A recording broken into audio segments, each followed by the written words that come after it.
ألف لام ميم. تلك آيات الكتاب الحكيم، هدى ورحمة للمحسنين الذين يقيمون الصلاة ويؤتون الزكاة وهم بالآخرة هم يوقنون. أولئك على هدى من ربهم وأولئك هم المفلحون. ومن الناس من يشتري لهو الحديث ليضل عن سبيل الله بغير علم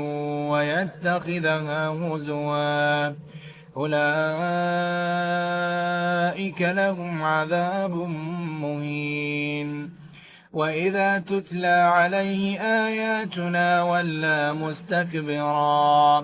ولى مستكبرا كأن لم يسمعها كأن في أذنيه وقرا، فبشره بعذاب أليم. إن الذين آمنوا وعملوا الصالحات لهم جنات النعيم خالدين فيها وعد الله حقا وهو العزيز الحكيم. خلق السماوات بغير عمد ترونها وألقى في الأرض رواسي أن تميد بكم وبث فيها من كل دابة وأنزلنا من السماء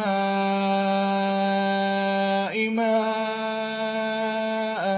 فأنبتنا فيها من كل زوج كريم.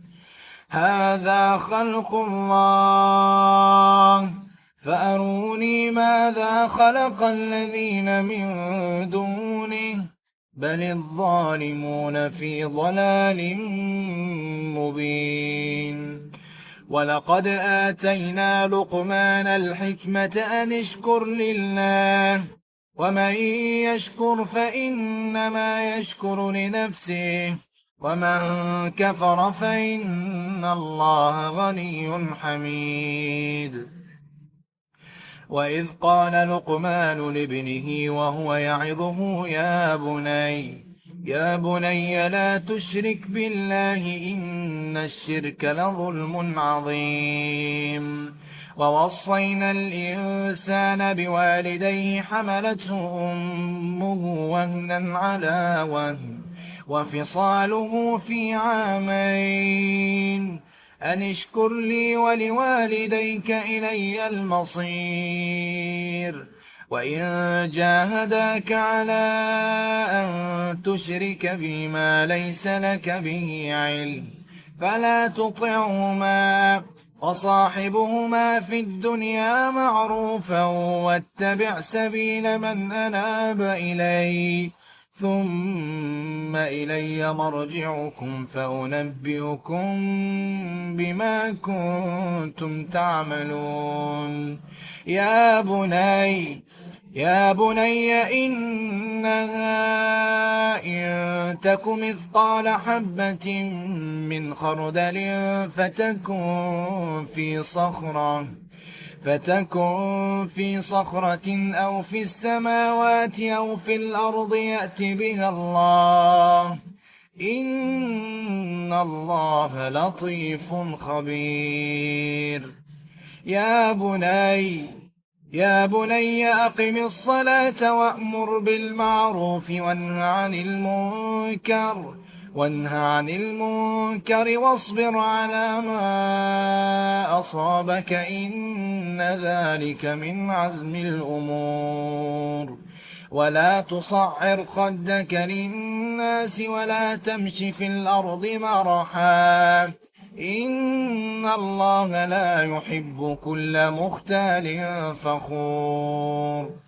واقصد في مشيك واغضض من صوتك إن أنكر الأصوات لصوت الحمير. ألم تروا أن الله سخر لكم ما في السماوات وما في الأرض وأسبغ عليكم نعمه ظاهرة وباطنة ومن الناس من يجادل في الله بغير علم ولا هدى ولا كتاب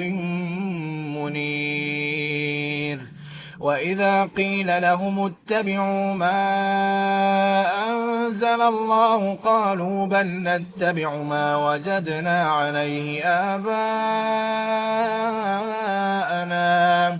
أولو كان الشيطان يدعوهم إلى عذاب السعير ومن يسلم وجهه إلى الله وهو محسن فقد استمسك بالعروة الوثقى وإلى الله عاقبة الأمور ومن يسلم وجهه إلى الله وهو محسن فقد استمسك بالعروة الوثقى وإلى الله عاقبة الأمور ومن كفر فلا يحزنك كفره إلينا مرجعهم فننبئهم بما عملوا إن الله عليم بذات الصدور نمتعهم قليلا ثم نضطرهم إلى عذاب غليظ ولئن سألتهم من خلق السماوات والأرض ليقولن الله قل الحمد لله بل أكثرهم لا يعلمون لله ما في السماوات والأرض إن الله هو الغني الحميد ولو أن ما في الأرض من شجرة أقلام والبحر يمده من بعده 7 أبحر ما نفدت كلمات الله إن الله عزيز حكيم ما خلقكم ولا بعثكم إلا كنفس واحدة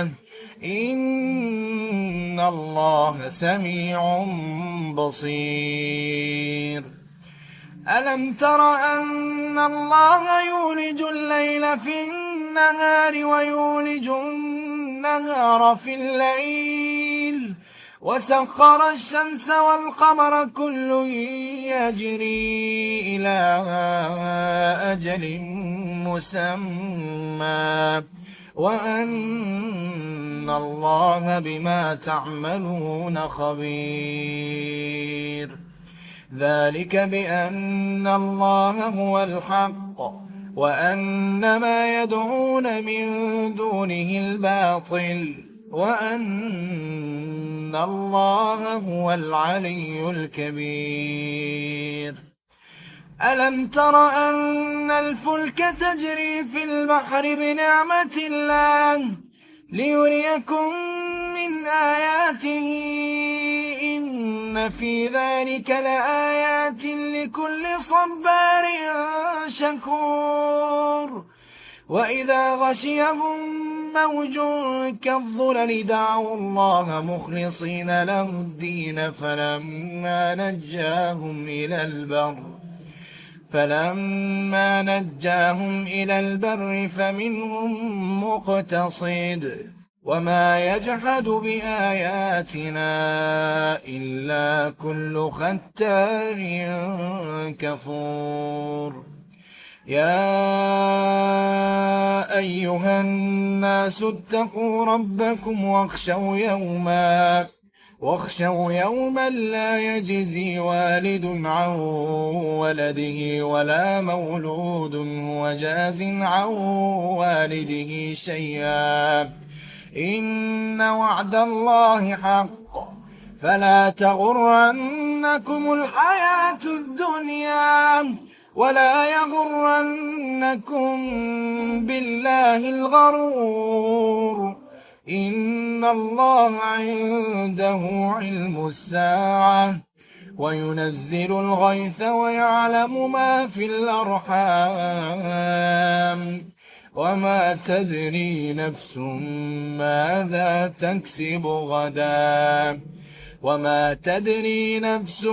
ماذا تكسب غدا وما تدري نفس بأي أرض تموت